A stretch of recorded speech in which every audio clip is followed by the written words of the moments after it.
নমস্কার, আমি তরুণ ঘোষ।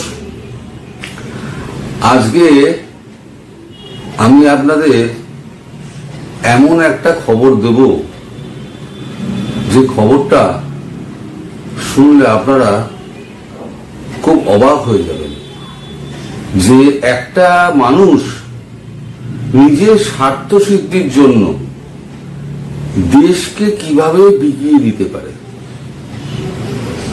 আমি কথা বলছি মালদ্বীপের প্রেসিডেন্ট মোহাম্মদ মইজুর কথা। মইজুর বিরুদ্ধে একটা অ্যালিগেশন উঠেছিল, অভিযোগ উঠেছিল যে তিনি চায়না থেকে ঘুষ নিয়েছেন। একটা গোপন রিপোর্ট সেটা তুলে ধরা হয়েছিল সোশ্যাল মিডিয়াতে। সেই সোশ্যাল মিডিয়া থেকে রিপোর্টটা ধীরে ধীরে ছড়িয়ে পড়েছে সর্বত্র, এবং সেখান থেকে আমি কিছুটা রিপোর্ট আমি তুলে নিয়েছি, বলা যায় চুরি করে নিয়েছি। এবং সেই রিপোর্টটা আপনাদের সামনে যখন আমি দাখিল করব তখন বুঝতে পারবেন যে একটা মানুষ কতটা নিচে নামতে পারে, ব্যক্তিগত স্বার্থ সিদ্ধির জন্য দেশকে কোথায় বিকিয়ে দিতে পারে, কল্পনা করতে পারবেন না। তাহলে এখন শুরু করছি। রিপোর্টটা খুব ছোট ছোট অক্ষরে লেখা, ফলে আমার একটু পড়তে অসুবিধা হবে, আপনারা একটু ধৈর্য ধরে আমার সঙ্গে থাকবেন। আচ্ছা, রিপোর্টটা এবার আমি পড়ে শোনাচ্ছি। মালে 335 classified for reason 1.7 1A summary. On January 11, President of Maldives Mohammad Mojzu met with the officers of Ministry of State Security MSS after his meeting with top Chinese leaders, where he was offered $100 million as kickback. President Mojzu agreed to allow Chinese military activities disguised as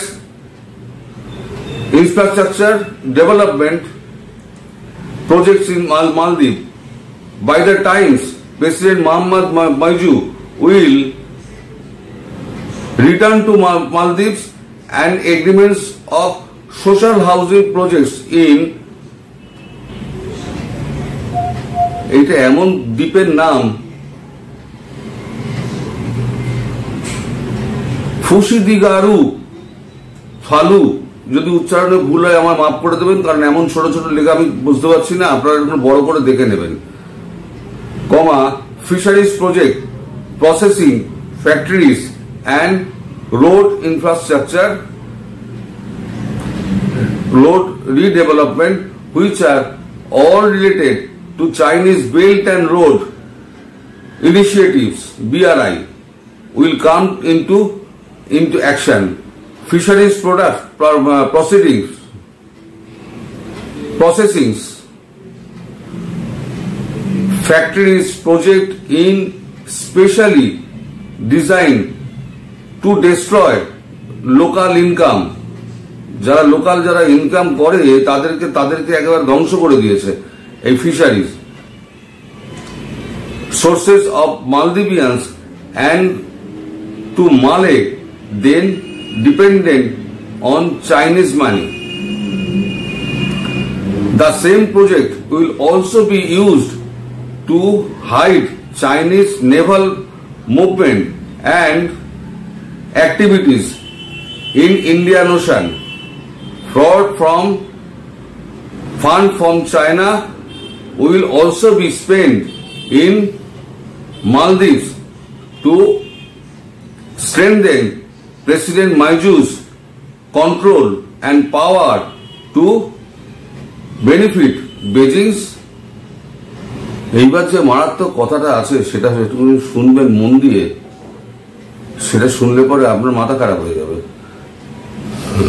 লিখছে কারা, দিচ্ছে হচ্ছে মালদ্বীপের গোয়েন্দা সংস্থা। President Muizzu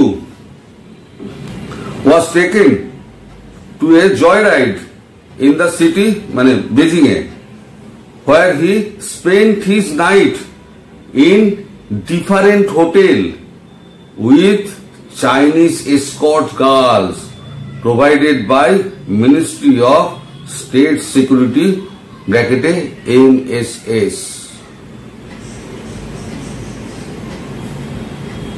কি বুঝলেন?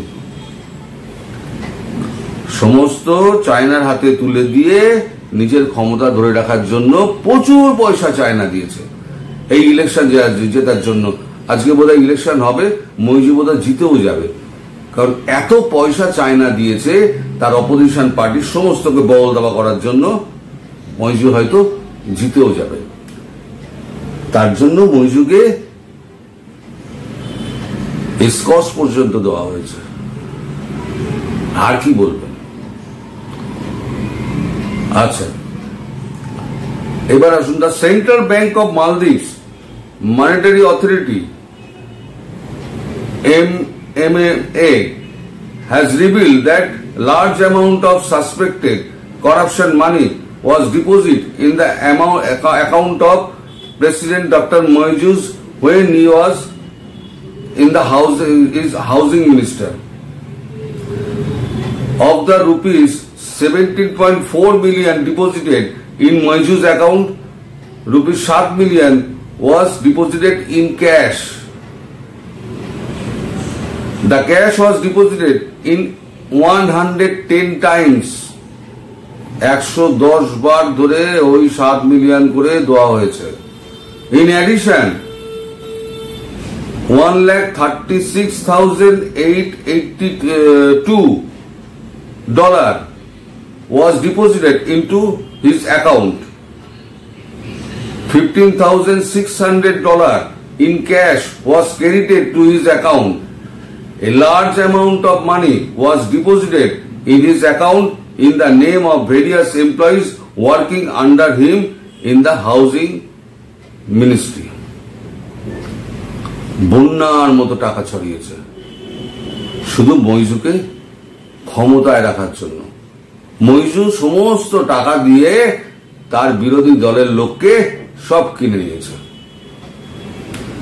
কিনে নিয়ে ক্ষমতায় তো আছিস, কিন্তু দেশটার তো 12টা বেজে গেল। The leaked report shows Moiju has accounts in Hong Kong and has been dealing with the Chinese since 2016.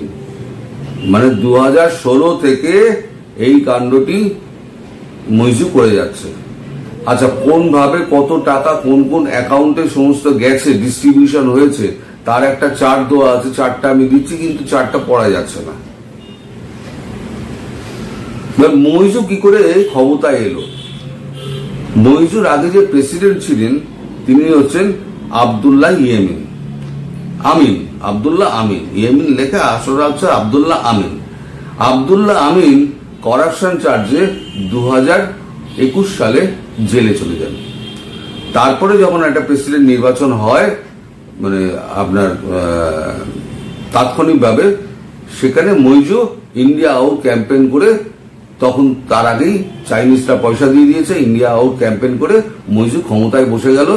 এইবারেতে মইজুর সামনে ইলেকশন আছে, সেই ইলেকশনকে মইজুকে পার করতে হবে। তার জন্য চায়না টাকায় মইজুকে ভরিয়ে দিয়েছে। সেই টাকা গেছে সমস্ত বিরোধী পার্টির লোকেদের পকেটে, যাতে মইজু ক্ষমতায় থাকতে পারে। এবং মইজু ক্ষমতায় থেকে যাবে, এটাও আপনারা ধরে নিন, মইজু ক্ষমতায় থেকে যাবে। এই যে ইয়েমিন, তার সঙ্গে একটা আমিন, তার সঙ্গে একটা মইজুর চুক্তি হয়েছিল যে আপনি আছেন, জেলে আছেন, আমি জেল থেকে, আমি ক্ষমতায় এলে জেল থেকে আমি বার করে দেবো আপনাকে। জেল থেকে বার করে দিলে পরে আপনি হাউস অ্যারেস্ট হয়ে থাকবেন, কিন্তু আপনি আমার বিরোধিতা করবেন না। যথারীতি মইজু ক্ষমতায় আসার পর, প্রেসিডেন্ট হওয়ার পর, আমিনকে জেল থেকে বার করে তাকে হাউস অ্যারেস্ট করে ঘরের মধ্যে বন্দি করে রেখে দিয়েছে।